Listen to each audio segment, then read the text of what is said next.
తాకట్లో ఉన్న మీ బంగారాన్ని విడిపించి ఆ రోజు ఆన్లైన్ రేటుకి కొంటాం. Sharma gold company. ఆంధ్రప్రదేశ్ ప్రభుత్వం 3,22,000 కోట్ల భారీ బడ్జెట్ ని ప్రవేశపెట్టింది 2025-26 సంవత్సరానికి సంబంధించి. కూటమి ప్రభుత్వం ఏర్పడిన తర్వాత ఇదే మొదటి బడ్జెట్. అసలు రూపాయి ఎక్కడి నుంచి వస్తుంది, ఎలా పోతుంది, అలానే అప్పుల విషయంలో అప్పుల ఊబిలో ఆంధ్రప్రదేశ్ కూరుకుపోయిందని చెబుతున్నటువంటి క్రమంలో ఈ బడ్జెట్లో కూటమి ప్రభుత్వం ప్రాధాన్యత అంశాలని ఏ విధంగా గుర్తించింది, దాని సారాంశాన్ని ఒకసారి పరిశీలించేటువంటి ప్రయత్నం చేద్దాం. ఏపీ సర్కార్ బడ్జెట్కి సంబంధించినటువంటి ఫైనల్ స్టేట్మెంట్ ఇది. మొత్తం ఎలకేషన్స్కి సంబంధించి కూడా డేటా ఇచ్చారు, సెక్టార్ వైజ్ ఎలకేషన్స్, అలానే లాస్ట్ ఇయర్ ఎక్స్పెండిచర్స్, ఈ ఇయర్ టోటల్ బడ్జెట్ ఏ విధంగా జరిగింది, రెవెన్యూ ప్లస్ క్యాపిటల్ ఇవన్నీ కూడా సపరేషన్తో ఉంది. మొత్తం total budget, size of the budget ఒకసారి మనం పరిశీలించి చూస్తే గతంలో ఇచ్చినటువంటి బడ్జెట్ కంటే, అంటే 2024-25 సంవత్సరానికి ఇచ్చినటువంటి బడ్జెట్ కంటే కూడా ఈ బడ్జెట్ దాదాపు ఒక 40,000 కోట్లు పెరిగినట్టుగా కనిపిస్తుంది. ఇది ఆంధ్రప్రదేశ్ బడ్జెట్కి సంబంధించి ఈ సంవత్సరం 2025-26కి సంబంధించినటువంటి ఫుల్ బడ్జెట్ స్టేట్మెంట్. గత ప్రభుత్వానికి సంబంధించినటువంటి, అంటే గత ఏడాదికి, గత ఆర్థిక సంవత్సరానికి సంబంధించినటువంటి అంచనాలు, అలానే ఈ ఆర్థిక సంవత్సరం వేసినటువంటి అంచనాలు. గత ఆర్థిక సంవత్సరంలో ఎంతవరకు ప్రగతి సాధించగలిగారు, గత ఆర్థిక సంవత్సరంతో పోల్చి చూసినప్పుడు దాదాపుగా 40,000 కోట్ల రూపాయల పైగా ఈసారి బడ్జెట్ పెరిగినట్టుగా అంచనాలు కనిపిస్తున్నాయి. మొత్తం 3,22,000 కోట్ల రూపాయల బడ్జెట్ని ఈసారి ఆర్థిక మంత్రి పయ్యావుల కేశవ్ శాసనసభలో ప్రవేశపెట్టారు. ఇదే బడ్జెట్ కాపీని శాసన మండలిలో మున్సిపల్ శాఖ మంత్రి నారాయణ చదువుతున్నారు. సో ఇక్కడ చూస్తే కనుక 3,22,359.33 కోట్లతో ఫుల్ బడ్జెట్ ఆంధ్రప్రదేశ్ ప్రభుత్వం ప్రవేశపెట్టింది. గత ఏడాది బడ్జెట్తో చూస్తే 2,74,607 కోట్లు కనిపిస్తుంది.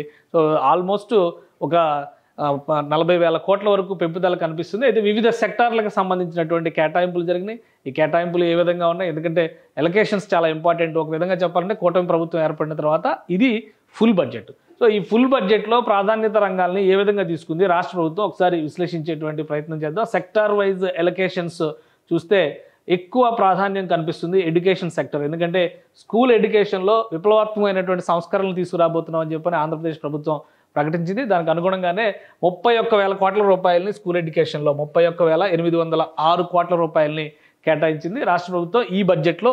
అలానే బీసీ వెల్ఫేర్కి సంబంధించి కూడా రెండవ పెద్ద గణాంకం కనిపిస్తుంది. 23,260 కోట్ల రూపాయలు బీసీలకు ప్రాధాన్యం ఇస్తూ ఈ బడ్జెట్లో కల్పించినటువంటి మొత్తం. ఇక ఆ తర్వాత హెల్త్ సెక్టార్ను కూడా రెవల్యూషనరైజ్ చేసేటువంటి ప్రయత్నం జరుగుతుంది. హెల్త్ సెక్టర్కి సంబంధించి బీజేపీ నాయకుడు సత్యకుమార్ యాదవ్ ఇప్పుడు మినిస్టర్గా ఉన్నారు. ఆయన ప్రాతినిధ్యం వహిస్తున్నటువంటి దీనికి ప్లస్ 25 లక్షల రూపాయలని ఆర్థిక భరోసాగా ఒక రకంగా ఇన్సూరెన్స్ స్కీమ్ కింద అందించాలనేటువంటి నిర్ణయానికి రాష్ట్ర ప్రభుత్వం వచ్చింది. గత ఎన్నికల హామీ. ఈ క్రమంలో చూస్తే కూడా హెల్త్ సెక్టార్లో పెద్ద ఎత్తున ఖర్చు పెట్టబోతుంది. 19,265 కోట్ల రూపాయలు. ఇక Panchayati Raj and rural development, Pawan Kalyan deputy CM దీనికి ప్రాతినిధ్యం వహిస్తున్నారు ఈ శాఖకు సంబంధించి. సో ఈ శాఖకు సంబంధించి చూస్తే కనుక 18,848 కోట్ల రూపాయలని కేటాయించింది. ఇది కూడా టాప్ 5 రంగాల్లో ఒకటిగా పంచాయతీరాజ్ శాఖను గుర్తించింది. ఎందుకంటే రూరల్ డెవలప్మెంట్ అనేది చాలా ముఖ్యమైనటువంటి అంశం కింద రాష్ట్ర ప్రభుత్వం భావిస్తుంది. ఇక వాటర్ రిసోర్సెస్కి సంబంధించి 18,020 కోట్ల రూపాయలని కేటాయించింది. మున్సిపల్ అడ్మినిస్ట్రేషన్కి సంబంధించి, మున్సిపల్ అడ్మినిస్ట్రేషన్ అండ్ అర్బన్ డెవలప్మెంట్కి సంబంధించి 13,000 కోట్ల రూపాయలు, 13,862 కోట్ల రూపాయలని ఈ బడ్జెట్లో ప్రాధాన్యత రంగాలుగా కేటాయింపులు చేశారు. ఆ తర్వాత చూస్తే ఎనర్జీ సెక్టార్లో పెద్ద ఎత్తున సంస్కరణలు తీసుకొస్తామని రాష్ట్ర ప్రభుత్వం చెబుతుంది. 13,600 కోట్ల రూపాయలని ఎనర్జీ సెక్టర్ కేటాయించారు. వ్యవసాయ రంగానికి చూస్తే 11,636 కోట్ల రూపాయలని కేటాయించారు. ఇక సామాజిక సంక్షేమానికి సంబంధించినటువంటి అంశాలు 10,999 కోట్ల రూపాయలని కేటాయించింది. ఈడబ్ల్యూఎస్ వెల్ఫేర్కి సంబంధించి 10,619 కోట్ల రూపాయలు, రవాణా శాఖకి సంబంధించి 8,785 కోట్ల రూపాయలని రాష్ట్ర ప్రభుత్వం ప్రాధాన్యత రంగాల్లో పెట్టింది. ఇది సెక్టార్ వైజ్ ఎలకేషన్ పరంగా చూస్తే ఏపీ సర్కార్ ఇచ్చినటువంటి ప్రాధాన్యం. ఇంకా దీనిలో కూడా ఒక టోటల్ బడ్జెట్ని ఒక 3 విభాగాలుగా రాష్ట్ర ప్రభుత్వం విభజించుకుంది. సో ఆ విభాగాలు ఏంటి అనేది ఒకసారి మనం పరిశీలించేటువంటి ప్రయత్నం చేద్దాం. అందులో ప్రాధాన్యత రంగాలను కూడా డిసైడ్ చేసింది. సోషల్ సర్వీసెస్ కింద సోషల్ సర్వీసెస్ సెక్టార్కి ప్రాధాన్యత ఎక్కువ ఇచ్చింది. 43% రాష్ట్ర ప్రభుత్వం కేటాయింపులో 43% సోషల్ సర్వీస్ సెక్టార్కే ఇచ్చింది. అంటే సామాజిక పెన్షన్ల దగ్గర నుంచి అనేక ఇతర అంశాలు ఇందులో ముడిపడి ఉన్నాయి. వాటన్నింటిని బట్టి చూస్తే కనుక ఈ రంగాన్ని ప్రథమ ప్రాధాన్యత రంగంగా రాష్ట్ర ప్రభుత్వం గుర్తించింది. ఇక జనరల్ సర్వీసెస్ సంబంధించి 31%, ఎకనామిక్ సర్వీసెస్ సంబంధించి 26%. ఇవి ప్రాధాన్యత ఉన్నటువంటి సెక్టార్లుగా రాష్ట్ర ప్రభుత్వం విభజించుకుంది. ఇక రూపాయి రాక పోక వైపు నుంచి కూడా మనం చూడాలి. రెవెన్యూ ఎక్స్పెండిచర్కి సంబంధించినటువంటి రేషియోస్, షేర్స్ ఇవన్నీ కూడా క్లియర్గా డయాగ్రామ్స్తో సహా రాష్ట్ర ప్రభుత్వం ఈ బడ్జెట్లో పెట్టింది. ప్రతిసారి పాటించేటువంటి ఆనవాయితీనే. అయితే ప్రాధాన్యత రంగాల విషయంలోనే రాష్ట్ర ప్రభుత్వం ఇచ్చినటువంటి డేటా ఇంట్రెస్టింగ్గా ఉంది. సోషల్ సర్వీస్ సెక్టార్కి అత్యధిక ప్రాధాన్యం ఈసారి కూటమి ప్రభుత్వం ఇవ్వడం అనేది ఒక ముఖ్యమైనటువంటి అంశం. ఎందుకంటే గతంలో అనేక విమర్శలు చేశారు. సోషల్ సర్వీస్ని, సామాజిక భద్రతని చంద్రబాబు నాయుడు గారు అధికారంలో ఉన్నప్పుడు విస్మరిస్తారు అనేటువంటి మాట. ఇక రూపాయి రాకపోక పరంగా చూస్తే కనుక రాష్ట్ర ప్రభుత్వానికి వస్తున్నటువంటి ఆదాయ మార్గాలు ఏంటి, ఎక్కడి నుంచి ఎక్కువగా ఆదాయం వస్తుంది ఆ విషయంలో చూస్తే ట్యాక్స్ రెవెన్యూకి సంబంధించి, పన్ను వసూళ్లకు సంబంధించి 34 పైసలు ఆదాయం రూపంలో రాష్ట్ర ప్రభుత్వానికి వస్తుంది. ఆ తర్వాత చాలా ముఖ్యమైనటువంటి అంశం ఇక్కడ తెలుసుకోవాల్సింది ఏంటంటే open market loan and other liabilities, ఇవే 32 పైసలు ఉన్నాయి. సో వీటికి రెవెన్యూ వచ్చేటువంటి మార్గంలో ఏ విధంగా వస్తుంది అనేటువంటి విషయంలో అప్పుల మీద ఎక్కువ ఆధారపడాల్సినటువంటి పరిస్థితి కనిపిస్తుంది. ఆల్మోస్ట్ ఈక్వల్ అనమాట. ఓన్లీ 2% మాత్రమే, 2 పైసా మాత్రమే డిఫరెన్స్ ఉంది. సో 2 పైసా డిఫరెన్స్ అనేది పెద్ద ఇంపాక్ట్ చూపించేటువంటి అంశం కాదు. ఇక కేంద్రం ఇచ్చేటువంటి సెంట్రల్ ట్యాక్సెస్ షేర్ విషయంలో 18 పైసలు కేంద్ర ప్రభుత్వం నుంచి వచ్చేటువంటి రాష్ట్ర పన్నుల వాటా రూపంలో వస్తుంది. ఆ తర్వాత గ్రాంట్ ఇన్ ఎయిడ్ రూపంలో కూడా ఒక 10 పైసల్ని రాష్ట్ర ప్రభుత్వం సంపాదించుకోగలుగుతుంది. నాన్ ట్యాక్స్ రెవెన్యూస్లో 6 పైసలు ఆదాయంగా వస్తుంది. మొత్తం రూపాయి రాక విషయంలో ఆంధ్రప్రదేశ్ ప్రభుత్వానికి కనిపిస్తున్నటువంటి మార్గాలు ఇవి మాత్రమే.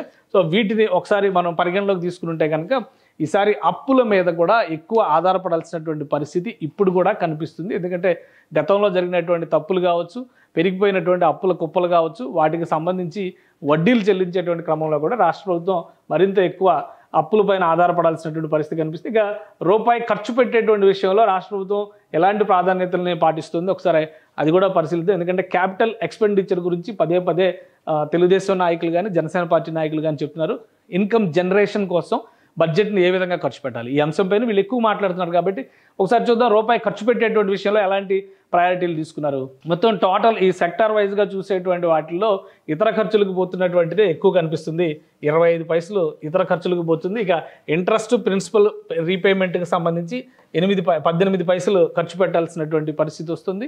అంటే ఆల్రెడీ దాదాపు 9 లక్షల కోట్లు, 10 లక్షల కోట్లు రుణాలు ఉన్నాయంటారు. ప్రభుత్వం వాటికి ఇంట్రెస్టులు పే చేస్తుంది. కొన్ని యాజ్ పర్ ద అగ్రిమెంట్స్ కొన్ని రీపేమెంట్ చేయాల్సినటువంటి లోన్స్ కూడా ఉంటాయి. ఆ పేమెంట్స్ అన్ని చూస్తే కనుక 18 పైసలు ఈ చెల్లింపులకే పోతున్నటువంటి పరిస్థితి ఉంది. ఇక వెల్ఫేర్ రంగానికి, సంక్షేమ రంగానికి 18 పైసలు ఖర్చు చేస్తుంది. ఎడ్యుకేషన్ మీద 11 పైసలు ఖర్చు చేస్తుంది. హెల్త్ సెక్టర్ మీద 6 పైసలు ఖర్చు చేస్తుంది. పంచాయతీరాజ్ రూరల్ డెవలప్మెంట్ మీద 6 పైసలు ఖర్చు చేస్తుంది. వాటర్ రిసోర్సెస్ మీద 5 పైసలు, అలానే మున్సిపల్ అడ్మినిస్ట్రేషన్, అర్బన్ డెవలప్మెంట్కి సంబంధించి 4 పైసలు ఖర్చు అవుతుంది. అగ్రికల్చర్ మీద మరొక 4 పైసలు, ట్రాన్స్పోర్ట్, రోడ్స్ అండ్ బిల్డింగ్స్కి సంబంధించి 3 పైసలు ఖర్చు అవుతుంది. ఇతర ఖర్చులు అంటే మిస్లీనియస్ ఖర్చులు కావచ్చు, లేదా ఇతర అంశాలు ఈ సెక్టార్స్లో సెట్ కానటువంటి ఇతర అంశాలకు సంబంధించి చూస్తే కనుక 25 పైసలు ఖర్చు అవుతుంది. సో మొత్తం మీద బడ్జెట్ పరిస్థితి, రూపాయి వస్తున్నటువంటి తీరు, అలానే రూపాయి ఖర్చు పెడుతున్నటువంటి విధానం, సెక్టార్ వైజ్గా ఎలికేషన్స్ పరంగా చూస్తే కూడా ప్రాధాన్యత రంగాల్ని రాష్ట్ర ప్రభుత్వం డిసైడ్ చేసుకుంది. ఈ డిసైడ్ చేసుకున్నటువంటి ప్రాధాన్యత రంగాల విషయంలో కూడా ఒక క్లారిటీతో ముందుకు వెళ్తుంది. ఈ బడ్జెట్ కేటాయింపుల్లో ఒక ప్రత్యేకమైనటువంటి అనౌన్స్మెంట్స్, అంటే ప్రత్యేకమైనటువంటి కొన్ని అంశాలను కూడా రాష్ట్ర ప్రభుత్వం పొందుపరిచింది. ఒకసారి ఆ అంశాలు ఏంటంటే స్కీమ్స్ వైజ్గా కూడా వాటికి ప్రత్యేక ప్రాధాన్యత ఇచ్చింది. వీటన్నిటికీ కలిపి 10 సూత్రాలు అనేటువంటి పేరు పెట్టింది. ఆ 10 సూత్రాల గురించి కూడా మనం తెలుసుకునేటువంటి ప్రయత్నం చేద్దాం. కానీ ఓవరాల్గా బడ్జెట్ సినారియో చూస్తే కనుక మొత్తం మీద 3,22,000 కోట్ల రూపాయలకు సంబంధించినటువంటి బడ్జెట్ ఈ 25-26 ఆర్థిక సంవత్సరానికి సంబంధించి ఫోర్కాస్ట్ బడ్జెట్ కింద ఆంధ్రప్రదేశ్ ప్రభుత్వం ఈ ఆర్థిక సంవత్సరానికి ప్రవేశపెట్టింది. ఈ లక్ష్యాలను సాధించే దిశగా కొన్ని అంశాలను కూడా ఇందులో ప్రతిపాదించారు. ఆ అంశాలను విడిగా విశ్లేషించేటువంటి ప్రయత్నం చేద్దాం. సుమన్ టీవీలో మీ పర్సనల్ అండ్ బిజినెస్ ప్రమోషన్స్ కోసం కింది నెంబర్కి కాంటాక్ట్ చేయండి.